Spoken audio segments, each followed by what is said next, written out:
Hey guys, I got a really neat mod here that I wanted to show you.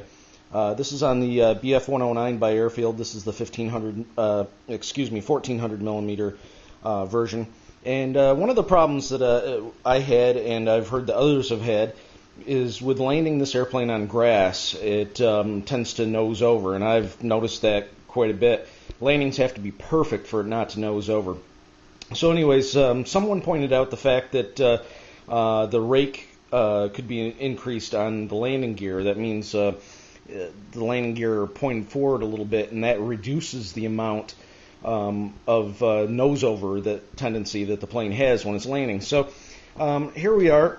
This is what the stock gear looks like. It's pretty straight, and this one I've already modified, and it has probably about 10-degree lean to it. I don't know how well you can see it here. I'll try to get above this. Get right in the middle here, and you can see it's about half a wheel width farther forward, and hopefully this will make a pretty big difference when landing on grass. I won't be able to test it probably until tomorrow night, but I was going to show you the steps that I did. I know some people have actually bent the rod here, bent this forward, but I think I've come up with a little bit simpler way. Rather than trying to bend that. That's a really thick rod. I tried bending it with just pliers, and it's without tearing it all apart and pulling that rod out and putting it in a vise and stuff. It's just not going to be possible. So let me explain to you what I did, and then I'll show you the steps. So what I did basically is there's 4 screws that hold this down, and this goes through to the other side of the wing. Let me flip it over. And I've got a little bit of damage here. That was from previously taking it in and out. But there's a plate that goes through here, and that's plastic. And then it has the screw holes that come down through.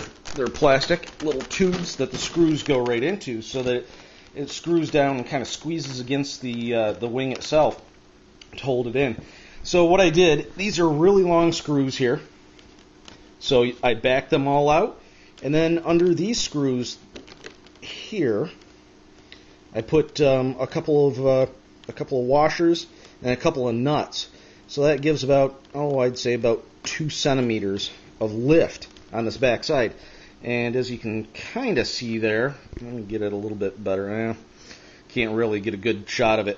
It gives it about a 10% lean on the wheel. Now this didn't affect the way that the retract comes in. It comes in and comes nice and flush. I'll show you that in just a minute, and then we will move on to how I actually did it and show you step by step. Hopefully this will help out some people that have had nose over problems with landing on grass. And this should be could be also done with the P-51 and any of the other Airfield planes too, I believe. The P-51 had shorter screws. You may need to lengthen the screws on that. That's what I'm going to do, get some longer screws and then put the washers and nuts underneath it.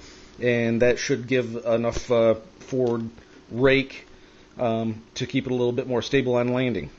Okay, so this is just to show you that it really didn't affect the way that the landing gears retract or anything. So here we go with the increased rake, and it folds right up nice. Goes nice and fairly flush. As you can see, there's a little bit of a gap back here that doesn't get covered good by that this cowling, I guess you'd call it now, the wheel cowling. But I wouldn't worry too much about that. It still looks good to me. As you can see over on the other side, it doesn't fit quite flush anyways, so there's a little bit of slop in this one. Might have to take that out. So let me just show you once again. The one on the left-hand side is not modified. The one on the right is, and you can kind of see that there a little bit better. And you can see that no problem, didn't really do anything to it. So let's begin going step by step on how to do this. Okay, so first, just going to simply start out by taking these screws out. Now, previously I had put a little bit of glue down in there, Gorilla Glue, around the landing gear to make it a little bit more sturdy, and I'll probably put a little bit more on before I put it back in. The important thing is just making sure that you don't get it down in the gear mechanisms and stuff. That would not be good. So take these out, and I'll show you that as soon as I get those out and where to put the nuts and the washers. We have the landing gear all out here, as you can see, and there's a little bit of glue down in there that I used for some extra support for the landing gear. And what I'm going to do is I'm going to put the back two screws back in. I pulled them all the way out when undoing it here, so I'm going to go ahead and put those back in, and then I'm going to put one nut on, and then a couple washers, and then the other nut on, and I'll show you that. And then we screw those back down into these back two holes, and then we do the front ones. The two screws are now back into position, as you can see here. And the nuts that we're going to use, I bought these at a hardware store, number 4-40 by 1/4 inch. Actually, that was there's screws and nuts there. So the nuts, they fit onto these really nicely. In fact, they almost kind of thread on. So I'm going to take one, I'm going to thread it onto there. Hopefully you can see that okay. Bring it right up, and you don't want to snug it down too much, because you need that to turn. We've got to screw it down into the plastic hole here. So the nut is on. I'm going to take a washer. Actually, going to take two washers. These are just really fine washers, and I just dropped one, of course.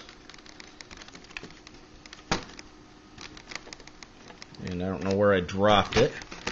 Oh, there it is, right there. Okay, put the second washer on. Just like that. They slide on. They kind of get caught on a little bit on the threads there. And then we take the second nut. And the reason I'm not doing 3 nuts is 3 nuts was just too thick. There wasn't enough threads left over.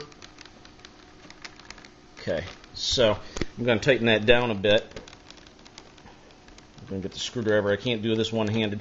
So that'll leave probably about 4 or 5 good threads by the time we're done to go down into this hole down here. So I'm going to kind of snug that down a little bit, get these washers moved down in position.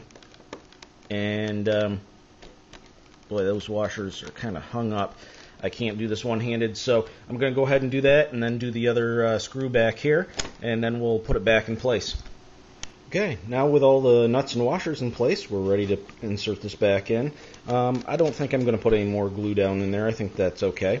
So we just put it in place, simply like that, and just line up the holes, just like that.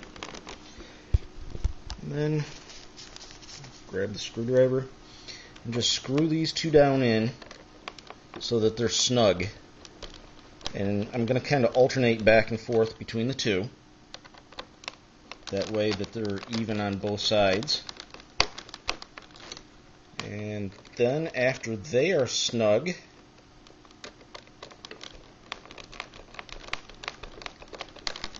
by snug I mean tighten them down pretty good. You want to make sure that this is holding on to the wing. Okay, so after they are snug, then we're going to take the front ones. We're going to put the front ones in, and I'll tilt that whole wheel assembly forward just like that. So I'm going to go ahead and put those front ones in, and then show you the finished product. And there we have the finished product. Folds up nicely, and we got probably about a 10-degree rake or so on that. And hopefully that's enough that it will prevent further nose-overs on grass landings. Hope somebody found this helpful.